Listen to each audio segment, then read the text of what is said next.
Critics blasting Oregon's experiment in decriminalizing hard drugs after overdose deaths soared to record levels. It's been 19 months since voters decriminalized having small amounts of heroin, meth, cocaine, and fentanyl, and making possession the equivalent of a traffic ticket. The data paints a bleak picture. Drug overdose deaths hitting an all-time high in Oregon last year with 1,069. Judge, how should they handle this? I'm speechless. You're never speechless. I am speechless. No, and then you're going to talk. And then what? And then you're going to talk. Oh, okay. So here's the thing. For anyone to think that you can decriminalize drugs, all drugs, meth, fentanyl, cocaine, heroin, it's no problem. And if they come across a cop will give them a ticket, a traffic ticket, like a traffic ticket, with a $100 fine, but they don't have to pay the fine if they call a hotline for help. I want to share one story and then I'm going to end. I was a narcotics judge, brand new on the bench. I'm in the narcotics part. And I say to some young kid, look, I'm going to send you to jail for a year. I said, but you look like a nice kid, so I'm going to give you a choice. I'm going to send you to rehab for 6 months or to jail for a year. What do you choose? You know what he chose? Jail. Jail. Jail. He didn't want to get better. He liked drugs. He didn't want three hots and a cot. Dana? So Dan Springer, our reporter that's based in Washington, did the story for us the other day on Newsroom, and that video for me was just shocking. I was fortunate, maybe fortunate, I don't know, but Just Say No worked for me. Seeing your brain on drugs, the egg frying in the pan, I was like, I don't ever. And I was also terrified of getting in trouble.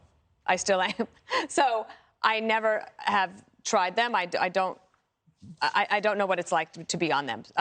It clearly is doing something to people's brains, and it's wrecking families, it's wrecking communities in some places. Now, Greg has made the case for years about legalization, and I've listened to that, and I get right up to the line, and I think, well, maybe it'll work, but then I'm like, oh, God, but what if not? And then I watch The Wire, Amsterdam. Did you see that episode? Or that season where they make it legal, and then it all falls apart in the end. So I'm for the experimentation, I guess, but then I look at the results, and I just don't know. I don't know what to do about it. It feels like the crack epidemic, but then I think, well, did we have the crack epidemic because things weren't legal? I don't know. Greg? Well, I mean, yeah, it's like this is what's happening when drugs are illegal. So with, the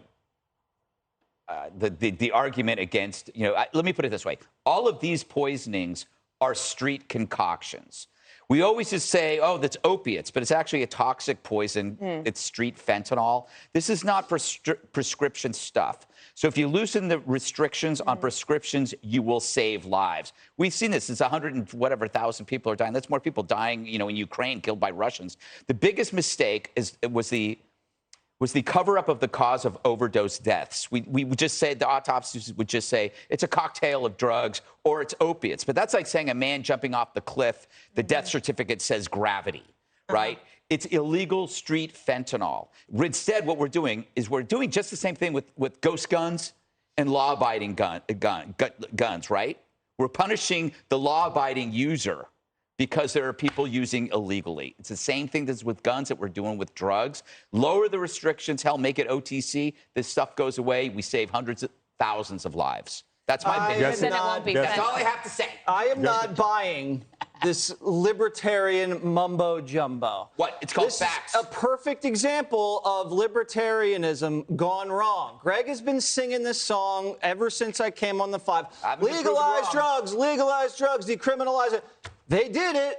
Oregon listened to Gutfeld. That's not what. Now look at Oregon. Everyone's dead. That's what happens when you listen to Greg. You die. No. Look what happened. I understand Look what at these he's saying. people. They're on the streets. They're injecting not just fentanyl, Greg. It's heroin. It's meth. Greg, what is your answer? I want to know what your answer is. What I'm saying is, if somebody is actually using a safe drug, this doesn't happen. Right. But the point is, we are pushing people off to use. Is heroin a safe drug? People actually take heroin. Yes. Stop it. Stop it. Listen to yourself. Wait a minute. Do you know that fentanyl is actually a drug that is prescribed? Are you aware of that for cancer patients? That you're wrong? It's for hospitals. That you will never win this debate. Wait a minute. Is meth a safe drug? You know, amphetamines are. Have you ever seen Meth. someone on Adderall or Ritalin? Those are prescription amphetamines. Yeah, okay.